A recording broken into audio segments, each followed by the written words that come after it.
Hi, I'm Rebecca Carner, Biofield Tuner. I am making what is hopefully another one in my short form videos today, and I'm going to talk and tune into the concept of being seen and being heard, being accepted, and being understood. This is a result of a testimonial that I recently got from a client. It is also resulting from some conversations that I've been in lately around the various concepts that are coming up with AI. And it's also in response to some concepts raised by Esther Perel in her recent presentation at South by Southwest. And I'm going to ball it all together. I'd like to read the opening 4 lines of this testimonial, which is so heart-rending, just touching. And then I'd like to talk a little bit, and then I'm going to tune into people having their intrinsic belonging needs met. I see you. That's what Rebecca said softly while fresh tears rolled down my cheeks. I didn't realize until that moment how desperately I needed to be witnessed, accepted, and understood. This came towards the end of my session, all the dissonance in my field coming into perception through the toning and tuning fork resonance. Thank you, client, for taking that time and writing so beautifully and sharing it with me so that I may share it with others. I was recently in a conversation with someone in my community about the need for the functional piece in group work that is referred to as a talking stick. It came from deep and old traditions, but it's still used, meaning if you're holding the talking stick, you get the floor. And we were talking about the need for using maybe a talking stick in a group that we participate in. And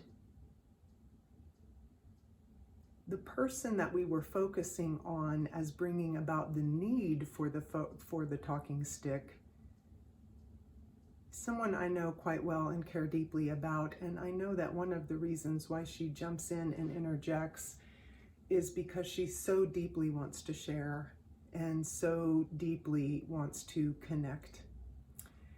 And it's interesting that in our deep need to fill this void of feeling unseen and unheard and unconnected, we almost short shrift each other's moment to have the floor. Esther Perel noted in her recent South by Southwest presentation, I think it's entitled something like,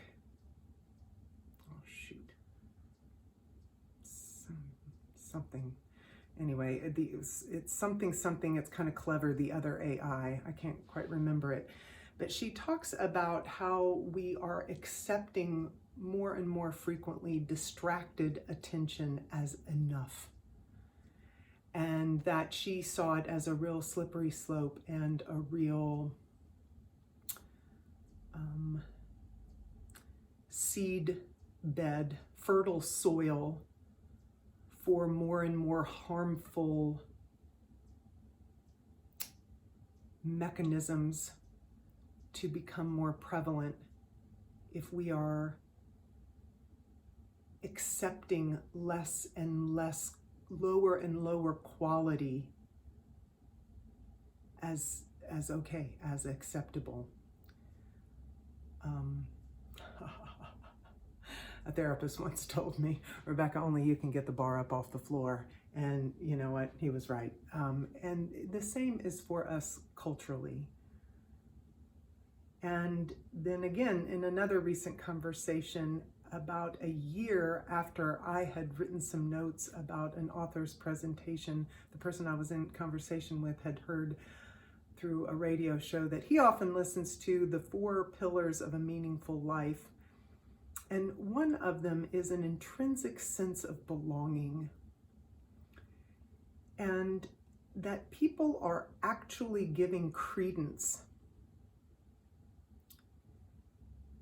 to the concept of being replaced by something that doesn't have a heart or blood or arms to hug, to hold. I mean, even mechanical eyes aren't the caring eyes. They aren't the window to the soul if it's a camera.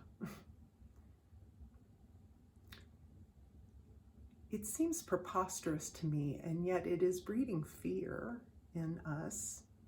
The world is forever changed. It will be forever changed by AI. It is forever changed by AI. I am not deluding myself otherwise. But as a replacement for humanity, and more importantly, as an antidote to the pandemic of loneliness, AI is not. Nor ever will it be, because it cannot fully be. And with that, I'm going to drop in intrinsic belonging. You have to start by listening to yourself, accepting yourself, and moving gently. One of the many things that I do with my clients is I be with them and I listen to them. Doctors can't do it. They don't have the time. Shrinks can do it a little bit, but they have to maintain this sort of licensed departure distance. Friends can do it, but they have too much skin in the game. Family and loved ones, they're too close to really sit back and see you. But just being able to be seen in grace, in neutrality, in acceptance. Let's tune into that. Let's tune into that.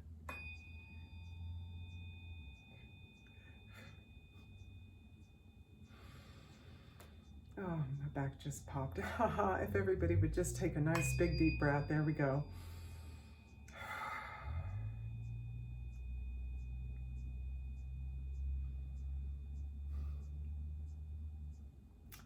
The intro tone was so weak. It's almost like, oh, I hope she sees me. I hope she sees me when she strikes the fork.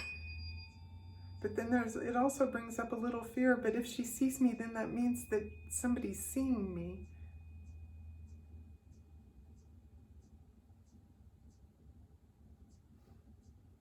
We want it so badly, but we've become so unaccustomed that it feels some kind of way.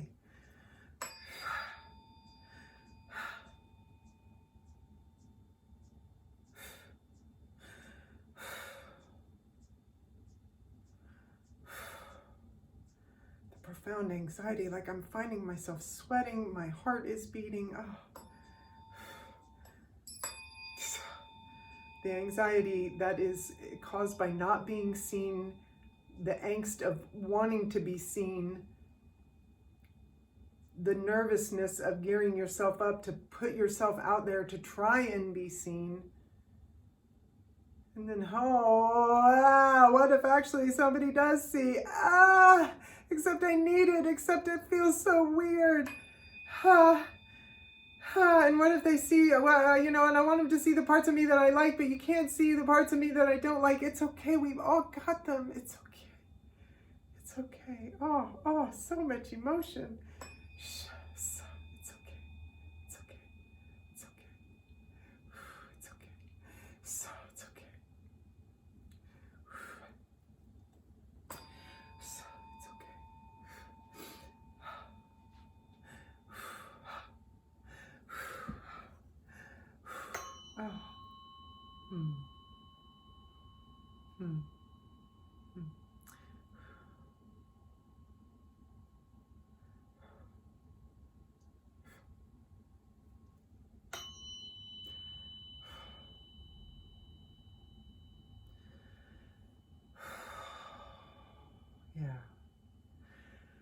Another few really nice, just big, smooth breaths here.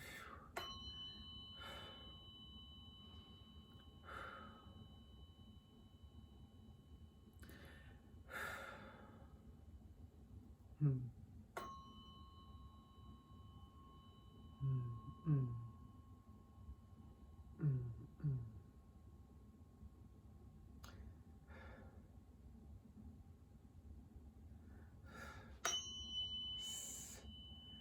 Ah.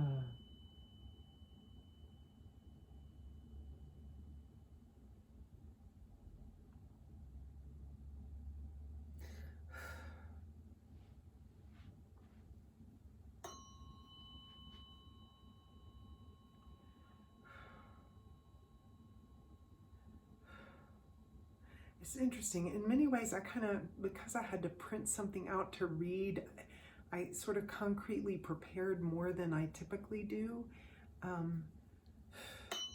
I really didn't see this coming. The degree of self-loathing, I didn't expect this. We so desperately want to be seen, but we don't think we're going to look like the Instagram picture or the airbrushed picture, except everybody knows it's airbrushed. Oh, except I really don't add up. So it's like, I really do want to be, ha, ha, ha. I really do want to be seen, except I don't want anybody, I want to be seen without anybody ever having to see me. Oh, you guys, it doesn't work that way. It doesn't work that way. I want to be seen, but just as soon as I get this filler, lose this, get my hair cut, get my hair did, oh.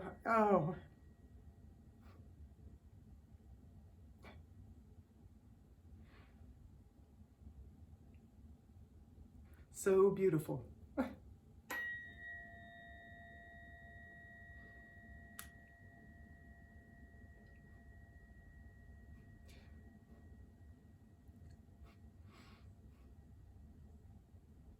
Our humanity is so beautiful.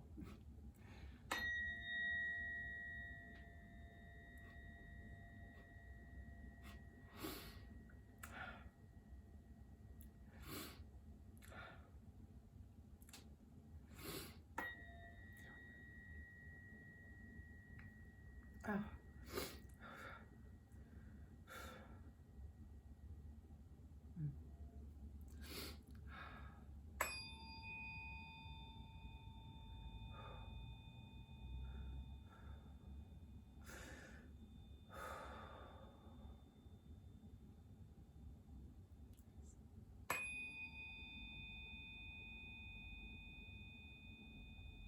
I'm really just going to shine right into this,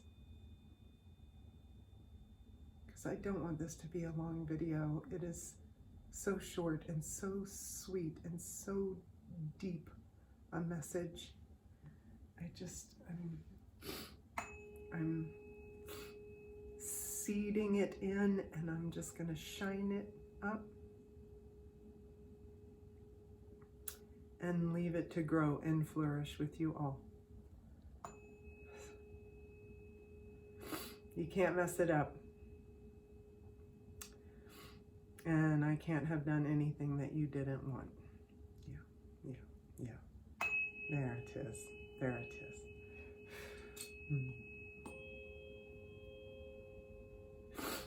Nice. Nice.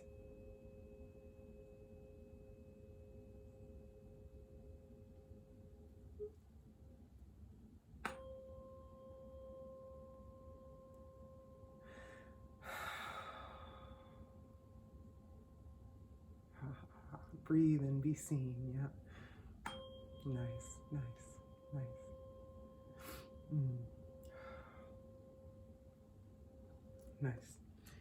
All right. All right. With that, I'm going to wrap it up.